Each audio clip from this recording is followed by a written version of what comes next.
ఇంతవరకు చక్కటి వాక్యాన్ని మనకు అప్పగించినటువంటి దేవునికి మొదట నేను స్తోత్రాలు చెల్లిస్తున్నాను. ప్రభుని ఆరాధిస్తున్నాను. ఈ ప్రార్థనకు ప్రాముఖ్యమైనటువంటి విషయం ఏంటంటే, అసలు ఎందుకు పెట్టాల్సి వచ్చిందయ్యారంటే,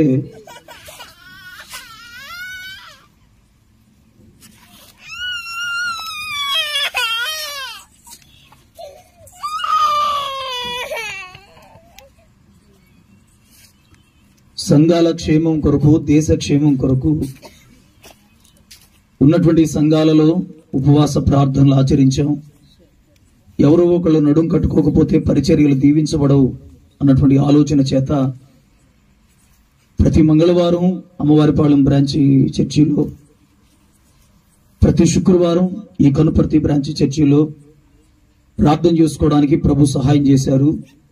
రాత్రి 9 గంటలకు ప్రారంభిస్తే 12-1 గంట వరకు అలాగే ప్రార్థన చేసుకుంటూ ప్రభును స్తుతిస్తూ, ప్రభువా నా దేశ ప్రజలను రక్షించు నాయనా, కాపాడు ప్రభువా, ఈ దేశంలో బ్రతుకుతున్నటువంటి నా క్రైస్తవ జాతిని దీవెనకరంగా మార్చు ప్రభువా, నీ రెక్కల చాటున స్థిరపరచు ప్రభువా అని నాతో పాటు నా కుటుంబంతో పాటు సంఘం ఇలా ప్రార్థన చేసుకుంటూ వస్తున్నాం. ఇంకా గొప్ప సాక్ష్యం ఏంటంటే, ప్రారంభించబడిన తర్వాత ఈ పరిచర్య ప్రారంభించిన తర్వాత నాకు యాక్సిడెంట్ అయింది. యాక్సిడెంట్ అయినా, తల పగిలినా, చెయ్యి ఇరిగినా, ఏం జరిగినా సరే ప్రార్థన మాత్రం ఒక్కరోజు కూడా మేము వెళ్లకుండా లేదు. దేవునికి మహిమ కలుగును గాక. ఉన్నారా? నిద్రపోయారా? స్తోత్రం చెప్పండి గట్టిగా. ఒక్కరోజు కూడా ప్రార్థన ఆగల. మా ఊరి నుంచి అమ్మవారిపాలెంకి వెళ్ళాలంటే 12-13 కిలోమీటర్లు, మా ఊరి నుంచి ఇక్కడికి రావాలంటే 11-12 కిలోమీటర్లు. రాత్రులు చిన్న బిడ్డను వేసుకొని పాస్టరమ్మ అలా బండి వేసుకొని వచ్చేవాడు. రాత్రులు కళ్ళు సరిగా కనిపించకపోయినా సరే బిడ్డకి ప్రార్థన ఆగల. ప్రార్థన చేశాం, పోరాడాం, ప్రభుని స్తుతించాం. ఈ 7 వారాలు ప్రార్థన జరిగిన తర్వాత 7 వారాలు ప్రార్థన ప్రారంభించాం. గత 6 వారాలు చాలా దీవెనకరంగా ప్రార్థన జరిగాయి. 7వ వారం కూడా కాస్త కృతజ్ఞతతో కొంతమంది దైవజనుల సమక్షంలో ఈ ప్రార్థన కూడికి పెట్టుకోవాలన్నటువంటి ఆలోచన. దేవుడు 6 వారాలు తన కృపతో నింపారు. 6 వారాలు తన సన్నిధిని మాకు అప్పగించారు. తద్వారా ఈరోజు ఈ ప్రార్థన పెట్టుకోవడానికి ప్రభు సహాయం చేశారు. ఈ ప్రార్థన పెట్టాలని తలపెట్టిన తర్వాత విశ్వాసులు ఎవరు కూడా మేము ఉండలేమయ్యా, మేము చేయలేమయ్యా అన్న ఆలోచన కాకుండా వారికి తగినటువంటి ఆర్థిక సహాయాన్ని మాకు అందించి ప్రార్థన చేసి మాతో పాటు ముందు కొనసాగారు. అందరు బట్టి విశ్వాసులైనటువంటి మీకు అందరికీ కూడా నా హృదయపూర్వక వందనాలు తెలియపరుస్తున్నాను. నాతో పాటు ముందు కొనసాగినటువంటి మీకు నా హృదయపూర్వక వందనాలు. అలాగే అతి ప్రాముఖ్యంగా చెప్పగలిగినటువంటి మాట ఏంటంటే, దేవుని సన్నిధి ఆ టైంలో మాకు తోడుగా ఉంది. ప్రభు మమ్మల్ని చాలా బలపరిచారు. ఈరోజు కూడా చక్కటి వాక్యాన్ని మేము వినగలిగాం. మీరు నమ్ముతారా? ఒక వారంలోనే దేవుడు ఇంచుమించు ఒక 10-15 వేల రూపాయలు అక్కడక్కడ ఫేస్బుక్ చూస్తున్న వాళ్ళు, లేకపోతే మాకు సేవకులుగా ఉన్నటువంటి ఇట్లా వీళ్ళు చేసినటువంటి సహాయం మేరకు అసలు ఇది మొండి గోడలతో ఉండేది. ఇప్పుడు మీరు చూసినటువంటి మందిరం కాదు, ఈ చదునైనటువంటి భూమి కాదు. కేవలం నేను ఇందాక ఆలోచన చేస్తే 2 వారాలు 3 వారాలు కాదు, ఒక్క వారంలోనే దేవుడు చేసేసారు. దేవునికి మహిమ కలుగును గాక. ఇంకా మెటీరియల్ కూడా ఉంది, చేస్తాం రేపటి నుంచి. రేపు సోమవారం నుంచి మరలా మందిరం అతి వేగంగా దేవుడు చేసిన తర్వాత దీని ఓపెనింగ్ పెట్టాలన్నటువంటి ఆలోచనలో మేము ఉన్నాం. మా కొరకు మీరు ప్రార్థన చేయండి. చాలా చక్కటి వాక్యాన్ని దేవుని సేవకులు మనకు వినిపించారు. నిజమే, క్రైస్తవులుగా మనం కూడా బుద్ధిహీనులాగా ప్రవర్తించడం ప్రారంభించాం. బుద్ధిహీనులాగా ప్రవర్తిస్తా ఉన్నాం. ఎలాగా అనంటే, మనం ఎక్కడుంటే అక్కడ సమృద్ధి ఉండాలి, మనం ఎక్కడుంటే అక్కడ దీవెనలు ఉండాలి, మనం ఎక్కడుంటే అక్కడ ఆశీర్వాదాలు ఉండాలి. అవి లేని క్షణాన ఉన్న చోట పరిగెడతాం.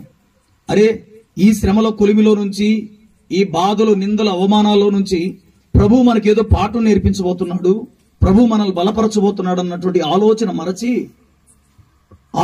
మరచి శ్రమ వచ్చినటువంటి మరుక్షణాన, బాధ వచ్చినటువంటి మరుక్షణాన మనం ఇంకా అక్కడ ఉండట్లా, నిలబడలా, పరిగెడతా ఉన్నాం. ఈ దౌర్భాగ్య జీవితమే వీళ్ళకి పట్టింది. ఎవరికి ఇప్పటిదాకా ఎవరి గురించి చెప్పారు వాక్యం? ఆ తల్లిగారు పట్టినటువంటి పరమ దరిద్రపు అలవాటు అదే. ఆమెకున్నటువంటి చండాలమైనటువంటి అలవాటు ఏంటంటే ఒక చోట కూడా ఉండదు. దీనినే ఏమంటారంటే చంచలాత్మ అంటారు. చంచలాత్మ అంటే స్థిరమైనటువంటి ఆత్మ లేకపోవడం. కేవలం నేను బైబిల్ని ఆధారం చేసుకుని మాట్లాడట్లేదు, నా దగ్గర సరే దేవుని కృప. ప్రియులారా, ఈ ఉన్నటువంటి ఆ యోదయ ప్రాంతంలో సరైనటువంటి పంటలు పండట్లేదు, లేకపోతే సరైనటువంటి ఆశీర్వాదాలు లేవని మొగుడిని గోకి గోకి గోకి గోకి గోకి ఒరే దరిద్రుడా మనం ఇక్కడ ఉంటే సస్తాంరా, మనం ఇక్కడ ఉండకూడదు, వెళ్ళిపోవాలని చెప్పి మనసు మారిపోయి మొదటిసారి గోకింది, వెళ్ళిపోదాం మనం ఇక్కడ ఉండకూడదు, వెళ్ళాలి అంటే ఆయన అంటాడు, ఉన్నటువంటి ప్రాంతాన్ని వదిలి ఉన్నటువంటి బంధువులు వదిలిపెట్టి అక్కడెక్కడికో వెళ్ళేది ఏంది మనం అని మాట్లాడతాడు. తరువాత మరలా మరలా మరలా మరలా మరలా ఇదే చండాలమైన గోకుడు. కూటికాడ కూర్చున్న గోకుడే, మంచం దగ్గర కూర్చున్న గోకుడే, మనం ఏం బతుకుతున్నావయ్యా, ఎట్లా ఉన్నావయ్యా, ఇదే వ్యవహారం. అంటే చివరికి తన మనసు మారిపోయేటట్లుగా మారింది. మనం అక్కడికి వెళ్దామని చెప్పి అందరికి టాటాలు బాయ్ బాయిలు చెప్పింది. ఉన్నప్పుడు కనీసం మొగుడన్నా ఉన్నాడు, వెళ్ళిన తర్వాత తనను కూడా పోగొట్టేసుకుంది. దేవునికి మహిమ కలుగును గాక. చెప్పండి గట్టిగా. ఉన్న చోట ఉంటే కనీసం పిల్లలు కాదు భర్త అన్నా ఉండేవాడు. లేనిపోని వ్యవహారాలు చేసి, లేనిపోయినటువంటి వ్యవహారాలు చేసి, తెలిసి తెలియని వ్యవహారాలు చేయడం ద్వారా దూరాపు కొండలో నునుపన్న సంగతి కూడా తెలియకుండా ఈ దౌర్భాగ్యాలు ఇక్కడి నుంచి ప్రారంభమైంది, వెళ్ళింది, భర్తను బాగొట్టుకుంది. భర్తను మాత్రమేనా, ఉన్నటువంటి ఇద్దరు కొడుకులను బాగొట్టుకుంది. అంత మాత్రమేనా, సాక్ష్యం కోల్పోయింది. ఇంటికి వచ్చిన తర్వాత నవ్వుతున్నారు అందరూ, ఏమ్మా ఏం సాధించావు, ఏం సంపాదించావు, ఏదో ఉద్ధరిద్దామని చెప్పి పరిగెత్తావు కదా, ఏం సాధించావని చెప్పి వీళ్ళంతా ఎగతాళి చేస్తున్నారు. ఆ స్థాయికి పడిపోయింది నయోమి. కానీ నయోమి పతనం ఇంకొకరికి ఆశీర్వాదకరంగా మార్చబడింది. దేవునికి మహిమ కలుగును గాక. ఏంటి ఈ విషయం అంటే, ఈవిడ అవిధేయత, ఈవిడ అనాలోచన, ఈవిడ అవిభక్తి రూతమ్మను బలపరచడానికి ప్రభు సహాయం చేశాడు. నిజంగా నాకు ఆశ్చర్యం ఏంటో తెలుసా, ఇన్ని ఈ గ్రంథాలన్నీ కూడా ఇది ఆది కాండం, నిర్గమకాండం, లేవియకాండం, సంఖ్యాకాండం అంటే చూస్తే యోబు గారు, వీళ్ళందరి మధ్యలో యెహోషువ అనే న్యాయాధిపతులు, వీళ్ళందరి మధ్యలో ఒక స్త్రీ రూతు అనే గ్రంథాన్ని తీసుకొచ్చి దేవుడు పెట్టేశాడు. అంటే నయోమి పతనం అయి ఉండొచ్చు, నయోమి బలహీనపరచబడిపోయి ఉండొచ్చు, కానీ రూతు అనేటువంటి ఒక లెజెండ్ ని దేవుడు నిలబెట్టడానికి ప్రభు ఎంతో కనికరం చూపాడు. దేవునికి మహిమ కలుగును గాక. చేతులెత్తి చెప్పండి గట్టిగా. ప్రియులారా, అంతమంది మగోళ్ల మధ్యలో ఈ రూతమ్మ అట్లా నిలబడుకొని, మీకంటే మీ ప్రవక్తల కంటే, మీకంటే మీ అపోస్తలుల కంటే నేనేం తక్కువైన దాన్ని కాదు బాబు, నేను అంత సేవ చేశానని చెప్తుంది. అంటే చెప్పకనే చెప్తుంది పాఠం. కాబట్టి ఉన్నటువంటి సంఘాన్ని, ఉన్నటువంటి సేవకుని విడిచి వెళ్లి సంపాదించింది, సాధించగలిగింది ఏం ఉండదు.